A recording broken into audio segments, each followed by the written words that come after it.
Ladies and gentlemen, this is a Mazda Miata 2020 MX-5, and it is the best Miata that Mazda has made so far. In 2016, when Mazda unveiled the ND generation Miata, they had a pretty lackluster engine, a 2-liter 4-cylinder that pumped out around 155 horsepower. It was really weak for enthusiasts. And so in 2019, Miata put a ramped up version of their engine, and it now produces 181 horsepower, and that's what this thing has. It has 0 to 60 around 5.7 seconds, and I mean, just look at it. It's amazing. And with that history lesson out of the way, here's a tour of the 2020 Mazda Miata, and I'm going to show you why the new Miata is the best enthusiast car that you can get for under $40,000. And while we're on the subject of the engine, this is the Skyactiv G. I mean, it's a really simple engine. It's really basic. When you come take a look under the hood, there's no engine cover over it. Everything is very exposed, and really it all looks very minimalistic. If you just quickly go over here, you can see there's actually a lot of space. You can see the cement at the bottom right there. Hello! And really, there's only one exception to the entire engine bay, and that's the big red oil cap right there. It's an option on the Miata. It comes with one of the sport packages, I believe. Still, it's just that one little reminder that the Mazda's saying, yes, I'm still JDM, I'm still ready to have fun.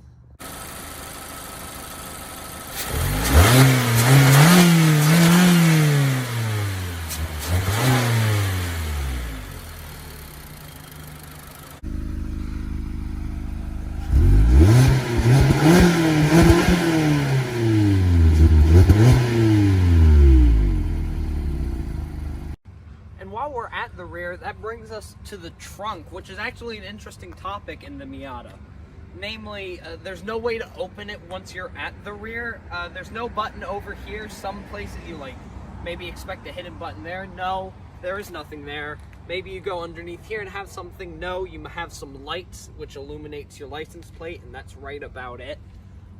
There's actually 2 ways to open up the trunk in the Mazda. The first of which is with the key, and the key itself is rather bizarre because, as you can see, there are no immediate ways of opening the key except for when you look at the side right here. You have all your buttons.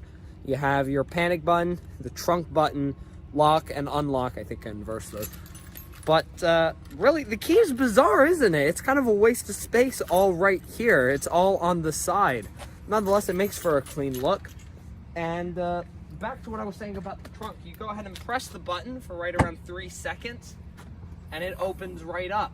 Second way to open the trunk is inside the Mazda. You've got to unlock the car. If you go right down to where the hood latch is, right here, you have a little button. Open the trunk, pops right open, just like that. And once you finally made it into the trunk, the first thing you notice is, well, the overall lack of space. I mean, it's a really small place to be. Not that anybody would ever want to be here except for maybe a baby. And for those babies who somehow get stuck inside of the Miata, there is an emergency trunk release right here. It glows in the dark as per the standard that you need to do. Another funny thing about the inside of the trunk is this little tray right here. So the inside, we'll get to that shortly, there is no glove box, and the owner's manual does not fit, among other things. So that's where all of that goes. We've taken it out for the sake of cleanliness of the video, but that's where it would normally go. One last thing that I find very interesting about the trunk is this little space right here. It looks very normal, but after a little bit of digging, you see actually can easily come out, and once you push it out a little bit, you see a bit of a secret compartment. Use that information as you will. We certainly do not encourage you to do illegal things, but if you do plan on doing illegal things, that would be the place to do it. Right, so there's no good reason for me to do this at all, but for the sake of science, I will try to see if I can fit inside the trunk. I'm around 5'10", and I'm around 150 pounds if we're being generous. So I'm going to shed a little bit of weight here. Not that that matters, but it takes off some space. And we're going to see if we fit inside. Oh boy, this might be a bit of a hard fit. Oh, yep. Yep. Don't do this for the love of God. It's not worth it. Oh.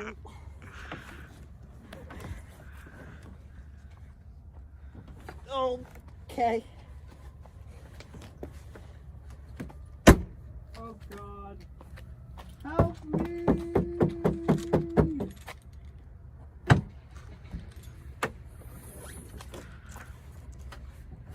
Yep, that was worth it. Absolutely worth it. Oh. Emergency compartment fell out. Right, so something about this Miata is it comes with the BBS Brembo Recaro package. That basically makes this car look better and be faster. You take a look at the rims right here. You got the BBS rims, Brembo brakes, which are only in the front. You go ahead and take a look at the rear. There are no Brembo brakes. Do not be deceived by the red brakes in the back. Those are just regular Mazda brakes painted in red. Additionally, with the package, you get an appearance package right here, a nice little black front splitter right here. Makes the car look much, much better, much more aggressive, much more mean. You also get black painted mirrors right here, and all the way in the back here, I know you can't see it at the moment, a black kind of cover over the windows. And moving on to the inside of the Miata, and the first thing that you notice is the overall lack of space. I mean, like, look, this was never going to be a really big car, but a lot of things in here teach you to really use what you really need, and that's right about it. And you'll notice that immediately when it comes to interior storage space. Just look at the door panel itself. There's only one little storage space right here in the door jamb. And I mean, like, it's barely big enough to hold a phone. It kind of works, but there's no space at the bottom of the door where you can put like cups in there or some additional storage for like papers or snacks. You don't have that kind of space. So in your mind, you might be like, okay, we'll put in the center console bin. So if you take a look at center console, it's big enough to hold like hand sanitizer, maybe a pack of gum with there if you're feeling lucky. But luckily enough, Mazda has thought about how they can make your life a bit easier. They have put little slots for you to put coins in, because that's what's important. You've got two little slots. You can put quarters for things. Other storage spaces in the Miata is, well, actually lack of glove box. There is none. This is all one solid piece of plastic. There is nothing here. You can't open it. And Mazda could have just said, oh, well, that sucks. But however, the geniuses have thought of something to compensate, and that is a second center storage space. It is right here. You press it down, and you've got this little space. It's relatively deep. It's big enough for you to put papers like license, registration, insurance, stuff and things that you need if you were to get pulled over. An older generation, or the earlier model years of the ND, you could get a CD player right here. It's no longer available. I don't think any Mazdas have CD players anymore. And well, after that, there's not a whole lot more storage in the car. However, that was a bit of a small lie. Just like in the trunk, there is one little secret storage space that you can find, and it's in the passenger seat of the Miata. You'll see this little place right here. You just kind of yank it off, and you have a little bit of a space. Yeah, and that's how deep it is. It's not that big. You can maybe fit like a granola bar or two in there.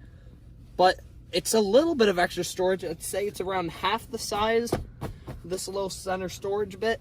So, I mean, little secret storage spot, so you can put more stuff and things there that otherwise people wouldn't know about.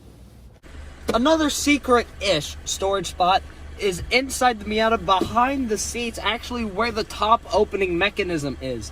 This right here is a wind deflector. You can kind of just yank it off here, just like so, after a little bit of giving it some muscle. And behind that, you see there's actually a wide space right there where you can put quite a few things. just remember, before you do that, make sure your top is down and not up. Otherwise, top may not actually go down, which wouldn't be great, would it? No, that wouldn't be great. And you notice the third bit of the Recaro Brembo BBS package, which is the Recaro seats. You can see beautiful Alcantara in the middle, white stitching in the middle right there. And then for bolstering, you've got some very nice to the touch leather. It's pretty squishy, so it's not the most uncomfortable bolstering, but it keeps you in your place. Now, in the headrest, you have Bose speakers, which is actually really useful. It sounds like a gimmick, but when you're driving on the highway, top down, you get a lot of ruckus. It's not very comfortable. However, with the Bose speakers right here, you'll have your music coming right where your ears are. So when you're driving, even if the audio is muffled coming from the two speakers right here or the two speakers over at the doors, you'll hear it directly in your ears. Other interesting and rather luxurious features in the Miata are heated seats for both seats, something that's actually pretty rare for racing seats like Recaro's.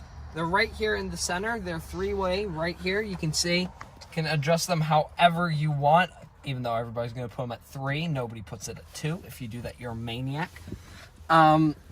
However, all good things must come to an end, and the good things come to an end once you are at the climate vents. It's only a single zone climate vent, not dual zone. I guess that kind of makes sense considering the cabin is around the size of a peanut, but nonetheless, you will be having constant arguments if you have a female friend with you in the car. However, come time when you need to heat up, when it is 41 degrees like it is now, you've got 4 climate vents to help do the job with you. You've got one right here on the driver's side right here. You can angle them to warm up your hands at the steering wheel, as it does not have a steering wheel heater. And you've got one right here on the passenger side, and kind of an afterthought climate vent right in the middle. They do look rather small. However, I guarantee you they heat up a lot faster than you think. Again, the cabin is about the size of a peanut.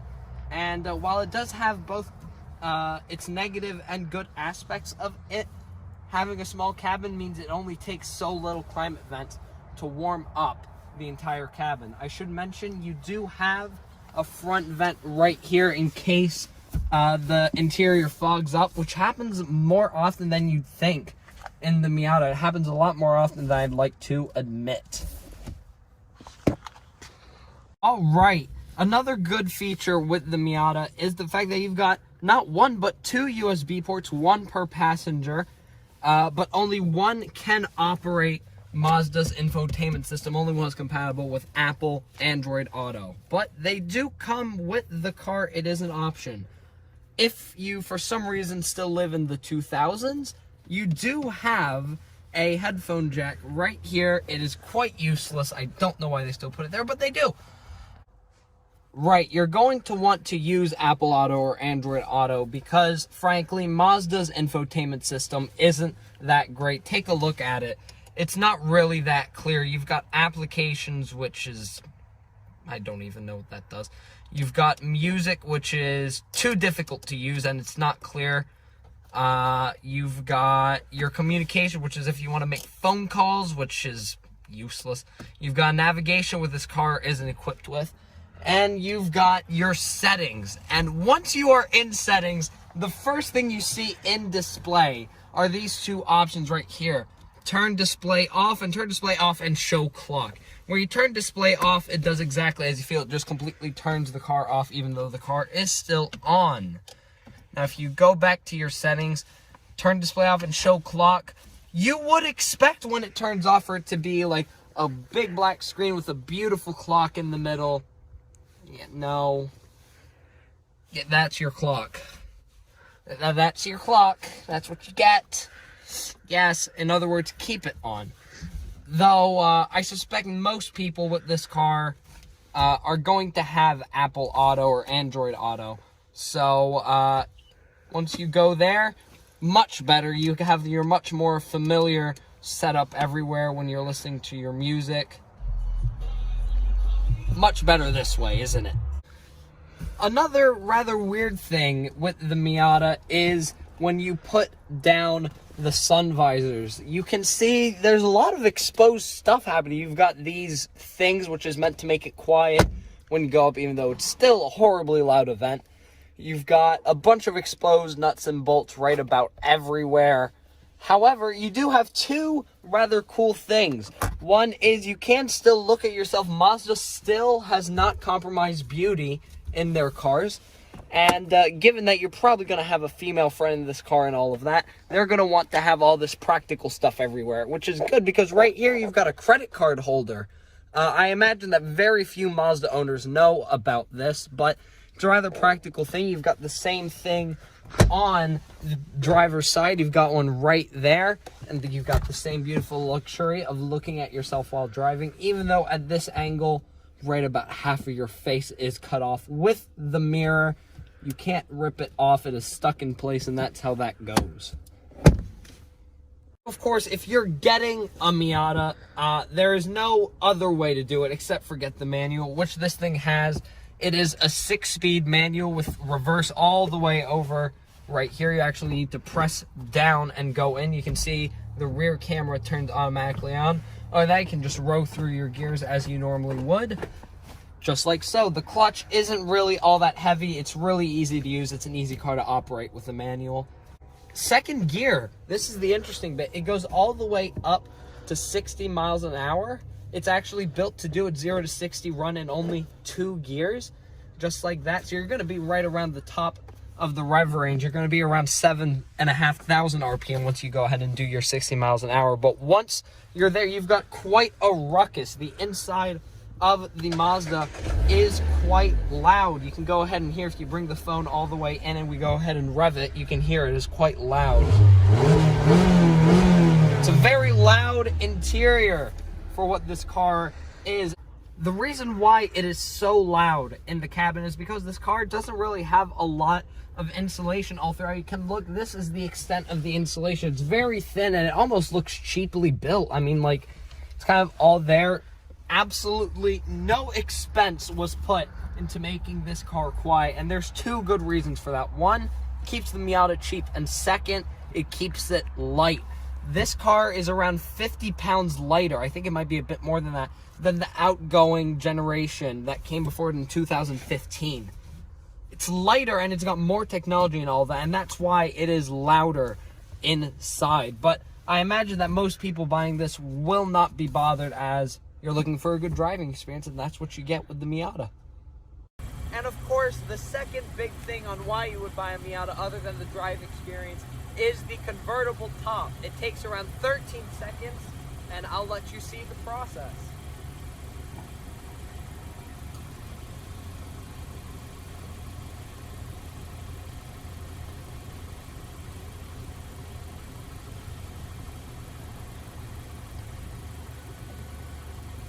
Just like that, the top is down. We've got a nice free open air experience. Right here, the window is taken off. You no longer have a window. You can see my hand through here.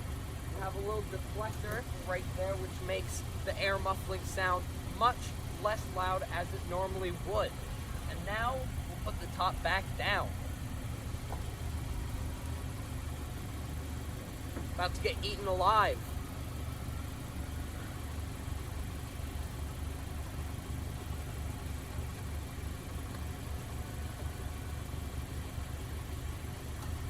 So, actually, another funny thing about the top is it gives you a little bit of a progress report right here. It tells you exactly down, like an accurate time representation of what's happening with the top. I'm going to go ahead and do that right now. You can go ahead and see. It's giving you progress. Right now we're at step 1.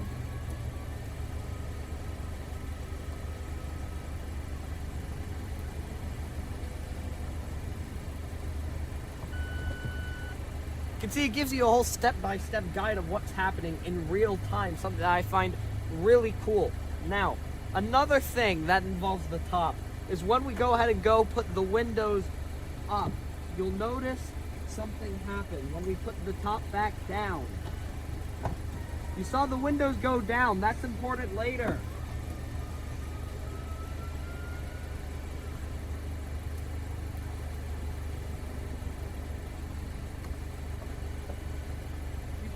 actually a little bit of a crevice right here. Even though the windows were all the way up, there's a bit of a crevice right here. So what you need to do is put the windows back up when you're done. Like that. So this car, as it is $40,000. Now let me walk you through some of the options on this car. The first of which is the paint job. Machine gun gray. It's around a $400 option. The wheel packages with the BBS rims, the Brembo front brakes, and the Recaro seats, that's all around a $4,000 package. However, that is what gets you your heated seats. You also have an appearance package. You can see that everywhere. You've got the back black wing. You've got right here the black side skirts and the front right here in black. Right there, that's all from your appearance package. You also get, as mentioned before, the black mirrors. Also, you have the electric top right here, which makes this an RF model. That's what gives it what looks like it's flying buttresses right here. You have the electric top, which goes right here. It does not compromise any space in the rear. You have the same amount of space in a soft top as you would hard top. So while $40,000 for a Miata may sound like a lot, I'd like to make you look at what some of the other options are. You've got Ford Mustang convertible, you've got Chevy Camaro convertible, and you've got the Fiat 124. Now, really, the Fiat 124 is the closest in relation to the Miata. The 124 is built on the same chassis and has much of the same interior components. It has a worse engine, though. So really, the 124 is worse, and it is more expensive. You've got the Mustang. Nobody wants a Mustang. You're going to go in a crowd within 5 seconds. And then you've got a Camaro. Nobody buys a Camaro. You buy a Mustang, and you don't buy a Mustang, so nobody buys a Camaro. So really, out of the 4 options, this is the best one that you can get. Ladies and gentlemen, that was your tour at the 2020 Mazda Miata RF Club manual. If you enjoyed this video, make sure you like, comment, and subscribe. Thank you so much for watching, everybody. This is Alex Automotive.